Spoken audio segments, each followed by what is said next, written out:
Welcome back to Mooney Makes. My name is Callie, and today we are going to be making homemade yogurt. So if you are wondering why you would make homemade yogurt rather than just buy it at the grocery store, the answer is simple. It's cost effective, it's simple, it's easy, it's delicious. In my opinion, it's far more delicious than store-bought yogurt brands.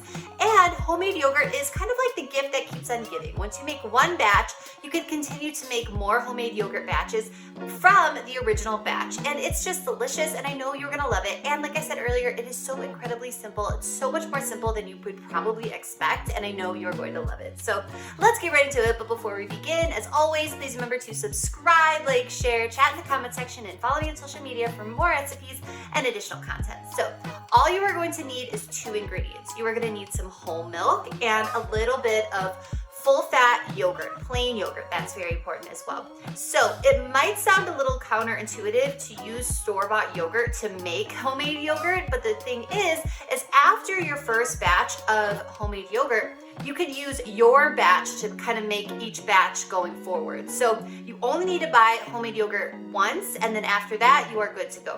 And I mean, technically, if someone you know has a batch of homemade yogurt, you can use a little bit of theirs. Whatever you want, it'll work. So all we're gonna do is, I'm gonna turn the heat on to high, and I wanna bring this temperature up of the milk to 180 degrees Fahrenheit. You're gonna need a thermometer. In my opinion, an instant read thermometer is the easiest way to go. And so this is gonna take a little bit of time, so I'm just gonna babysit this, and you wanna make sure that you stir occasionally because you don't want the milk to kind of scorch the bottom of the pan, or you don't want a film to kind of develop over the surface of the milk, because that will happen if you leave it unattended for too long. So again, I'm gonna bring the temperature of this up to 180 degrees Fahrenheit, and then we'll proceed. Okay, so as you can see here, I removed the pot from the burner once it reached 180 degrees Fahrenheit. And so next, this is gonna sit at room temperature until the temperature gets to 114 degrees Fahrenheit. So this will take a little bit of time. So I recommend just every so often giving it a stir. It kind of helps the heat to escape from the milk. And just keep an eye on it. And again, once it's at 114 degrees Fahrenheit, we will continue and I'll show you the next step. Okay, we're back. So the temperature is now at 114 degrees Fahrenheit. So next we're gonna add in the yogurt, like so, and then just give it a stir. And this is really a 2-day kind of process. We're gonna start it today. I'm gonna finish this off tomorrow, and I'll talk about that in a second. So as you can see here, just getting the yogurt nice and incorporated, which will just take a few more seconds. Okay, this looks great. So next up, I'm going to wrap the top with some plastic wrap. I'm also gonna poke a few holes through the plastic wrap on the top. I'll show you in just a second. Okay, so this looks good. So next up, I'm gonna pop this into a warm spot. I always put it in my oven with the oven turned off overnight for a minimum of 12 hours. And after that, I'll come back tomorrow and we will finish this up. You could also put it in, let's say, your microwave with the microwave turned off, of course. But yeah, I will see you tomorrow and we'll finish this up. And we are literally almost done. That's how easy this is. Okay, we're back. It is day 2, as you can see from my clothes, and we have some yogurt here. So as you can see here, it is all of the yogurt has really condensed and it has totally transformed, as you can see here. So we have a few more things to do, and they are all super simple, and this is what you need.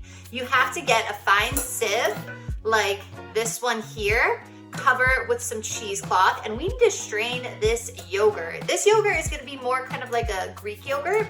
So once you have the fine sieve nestled over the top, you're just gonna take your yogurt and pour it carefully over the top. It's pretty heavy at this point. And then we're gonna pop this into the refrigerator for a few hours, maybe, depending on how thick you want your yogurt. The longer it strains, the thicker it's going to be, okay? So I like mine pretty thick, so I would say it's gonna be in the refrigerator for maybe like 3 hours or so. If you may need 2 sieves to do this, because as you can see here, I couldn't fit it all in this bowl, but as it starts to drain, if you're not in a rush to eat it, you could add in more of the yogurt into this fine sieve if you don't have 2 sieves. So, but if by stirring it, it's gonna help it drain quicker. And what you're gonna notice at the bottom of this bowl is some liquid, and that liquid is called whey. So you have a couple of options. You can either discard it or you can hold on to it. I would do a little bit of research. It has plenty of health benefits. It's supposedly good for your skin, your hair. There's probiotics, so you may even want to keep it, add it to smoothies. It is entirely up to you. But like I said, this is going into the refrigerator for a few hours, and you also just want the yogurt to chill. One more thing. So before you discard the whey, if that's what you decide you want to do, I would hold on to it, because if you have this straining for maybe a little too long and you feel like the yogurt is a little too thick for your preference, you could just add in a little bit of the whey, give it a stir, and that's gonna help loosen it a little bit. So just hold on to it for now. And I'm just gonna continue to strain this yogurt, and then I'm gonna give you a close-up of just how creamy, dreamy, and absolutely incredible this homemade yogurt really is.